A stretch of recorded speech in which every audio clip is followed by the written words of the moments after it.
Hello दोस्तों, नमस्कार। आप सभी का स्वागत है आपकी अपनी यूट्यूब चैनल पर। तो आपके स्क्रीन पर आज का पहला क्वेश्चन जो कि सामने है, एक नंबर कह रहा है,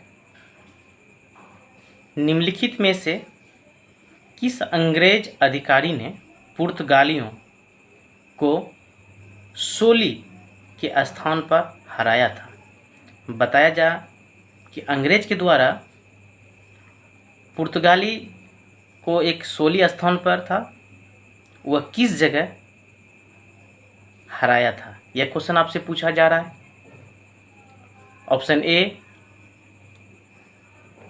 ऑप्शन ए कह रहा है विलियम हॉगिंस, बी कह रहा है थॉमस बेस्ट, सी कह रहा है थॉमस रो, डी जोसिया चाइल्ड। तो आपको बताना है इन चारों ऑप्शन में कौन सा ऑप्शन सही है। क्या हो जाएगा? बी यानी थॉमस बेस्ट के स्थान पर पुर्तगाली को हराया था अंग्रेज़ों ने। अगर हम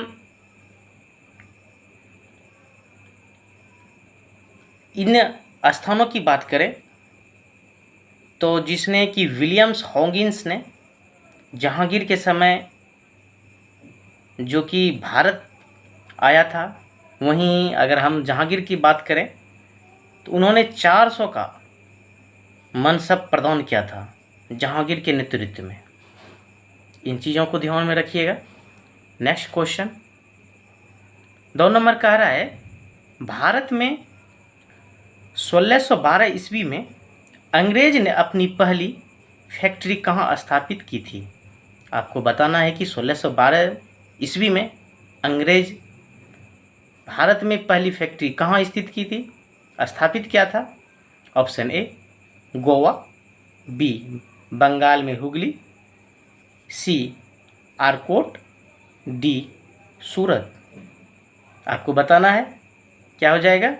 डी, जो कि डी सूरत बिल्कुल सही है। अगर हम अंग्रेज की पहली फैक्ट्री भारत में जो 1612 में पहला फैक्ट्री उन्होंने लगाया था, ये अंग्रेज की पहली फैक्ट्री जो कि बताया जा रहा है कि 1611 में ही लग चुका था, लेकिन अपनी वो फैक्ट्री की बात करता है तो यहाँ 1612 आपका आंसर सही के अनुसार सूरत वह जगह था जहाँ उन्होंने पहली फैक्ट्री लगाया था। अगर हम फैक्ट्री की बात करें, मछलीपट्टनम नाम एक स्थान हुआ करता था, उस जगह ही इन्होंने पहला फैक्ट्री को लगाया था। नेक्स्ट क्वेश्चन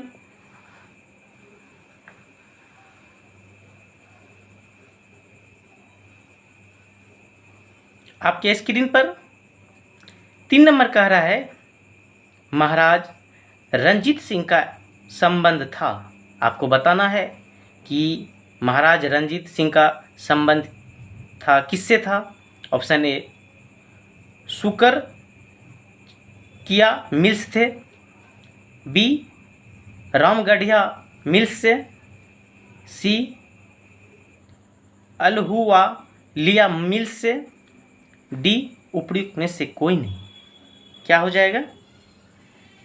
ए यानी सुकरचा किया मिल से महाराज रंजीत सिंह का संबंध था। अगर हम सुकर चकिया मिल्स की स्थापना की बात करें तो चरत सिंह के साथी और मिल्स के अंतिम मिल्सदार महाराजा रंजीत सिंह के द्वारा ये तीनों एक मित्र हुआ करते थे। अगर हम नेक्स्ट क्वेश्चन 4 नंबर कह रहा है, बिहार के किस क्षेत्र में फतेह शाही विद्रोह हुआ था? आपको बताना जा कि बिहार के फतेह शाही विद्रोह किस क्षेत्र में हुआ था। तो ऑप्शन ए कह रहा है मिथिला, बी तिरहुत, सी सारण, डी मगध। क्या हो जाएगा? सी यानी सारण। अगर हम फतेह शाही विद्रोह जो कि एक ईस्ट इंडिया कंपनी के खिलाफ बिहार के सारण जिला में और अंग्रेज के खिलाफ, ऐसे कई विद्रोह हुआ करते थे, लेकिन ये पहला विद्रोह था। अगर हम छापामार युद्ध का बात करें तो इसी समय फतेह बहादुर शाह अपने एक अनुयायियों के साथ जंगल भ्रमण पर गए थे। उसी जगह एक रणनीति के तहत उन्होंने अंग्रेज के खिलाफ एक छापामार युद्ध लड़ने का निर्णय लिया था। नेक्स्ट क्वेश्चन 5 नंबर कह रहा है, निम्नलिखित में से कौन सा स्थान टीपू सुल्तान की राजधानी के रूप में प्रसिद्ध था? आपको बताना है कि टीपू सुल्तान की राजधानी किस रूप के लिए प्रसिद्ध था, ये आपसे पूछा जा रहा है। ऑप्शन ए कह रहा है श्रीरंगपट्टनम, ऑप्शन बी गुलबाग, option C Hampi, option D Hyderabad. तो क्या हो जाएगा? ए यानी श्रीरंगपट्टनम। आप अगर हम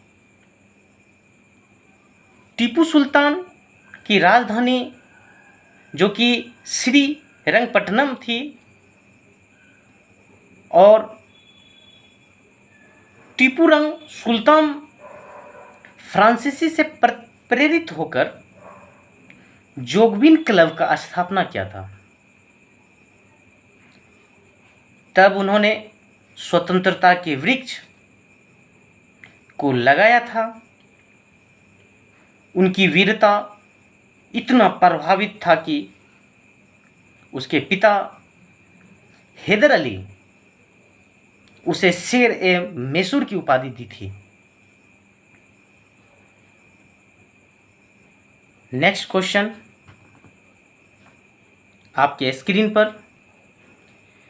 कह रहा है 6 नंबर, उस राज्य को पहचानिए जिसकी सीमा सबसे अधिक राज्य की सीमा से मिलती है।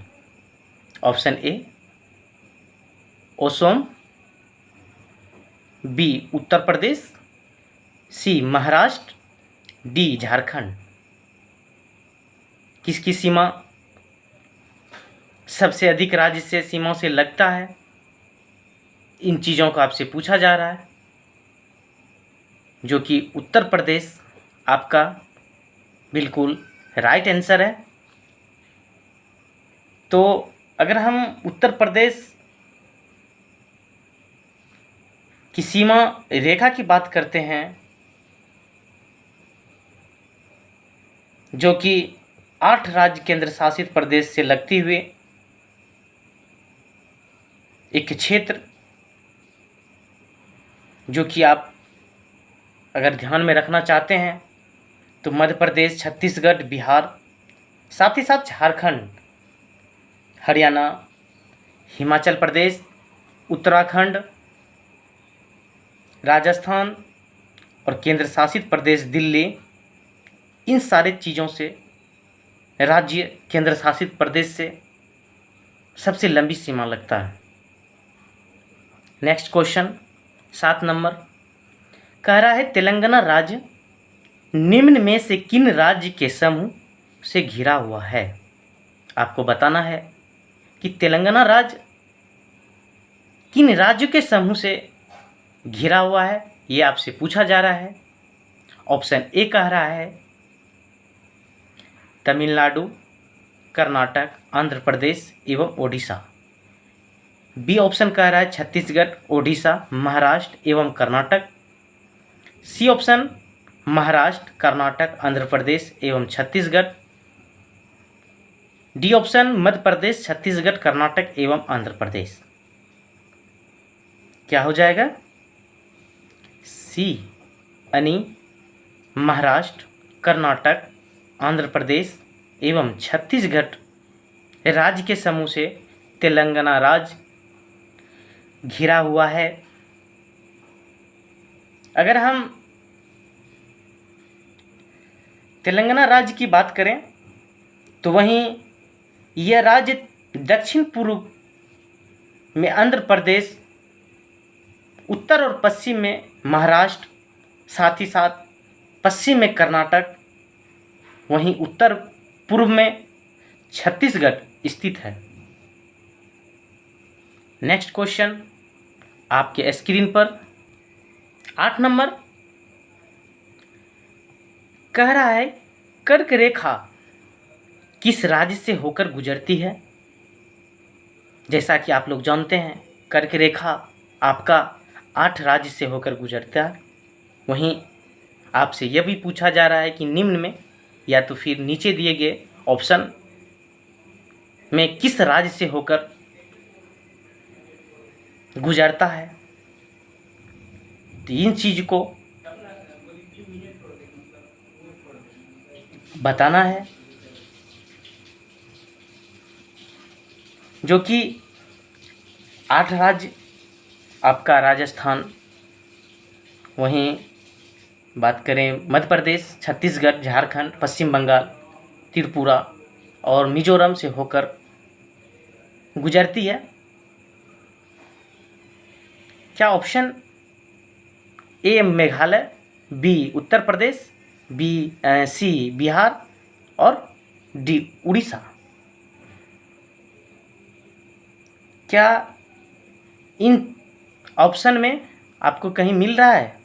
नहीं, लेकिन इसका आंसर सी इसलिए लिया जाएगा क्योंकि झारखंड पहले बिहार का हिस्सा हुआ करता था, इसलिए यहाँ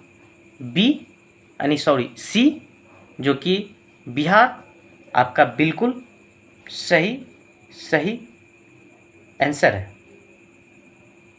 अगर हम 9 नंबर की बात करें, लॉमडिंग किस राज्य में स्थित है? आपसे पूछा जा रहा है कि लॉमडिंग किस राज्य में स्थित है। ऑप्शन ए कह रहा है असम, बी कह रहा है अरुणाचल प्रदेश, सी कह रहा है मणिपुर, डी कह रहा है नागालैंड। क्या हो जाएगा 9 नंबर का? ए असम। अगर हम लॉमडिंग भारत के असम राज्य के एक प्रमुख नगर है। अगर हम इस नगर की बात करते हैं, यह होजाई एक जिला है, वहाँ स्थित है। इस नगर की समुद्र तल से ऊंचाई की अगर बात करें तो 125 मीटर है। नेक्स्ट क्वेश्चन 10 नंबर कह रहा है मलाबार तट किसके बीच में स्थित है? आपको बताना है कि मलाबार जो तट है किसके बीच में स्थित है। ऑप्शन ए कह रहा है गोवा एवं कन्याकुमारी, बी कह रहा है गुजरात एवं गोवा, सी कह रहा है गंगा डेल्टा एवं कन्याकुमारी, डी कह रहा है नेल्लोर एवं कन्याकुमारी के बीच। आपको बताना है कौन ऑप्शन सही है। तो पहला यानी ए गोवा एवं कन्याकुमारी के बीच मालाबार तट स्थित है। अगर हम मालाबार तट की बात करें, जो कि पश्चिमी तटीय क्षेत्र मैदान के हिस्सा हुआ करता है। अगर हम उत्तर में गुजरात तट से दक्षिण में केरल सात तक, पश्चिम में इन सारी चीज़ों का विभाजन, वहीं गुजरात कच्छ अथवा कठियावाड़ तटीय महाराष्ट्र के कोंकण तट और गोवा आपका कर्नाटक तथा केरल। अगर हम मालाबार से कन्याकुमारी तक यह विस्तृत होता है। नेक्स्ट क्वेश्चन 11 नंबर कह रहा है कि विद्युत धारा किस उपकरण से मापी जाती है। आपको बताना है। Option A Faraday, B ohmmeter, C voltmeter, D voltmeter. यहाँ है वोल्टामीटर और वोल्टमीटर, दोनों अलग अलग चीज़ें हैं, इसलिए ऑप्शन को सही सही और ध्यानपूर्वक पढ़िए। तो क्या हो जाएगा 11 का? बी ओमीटर।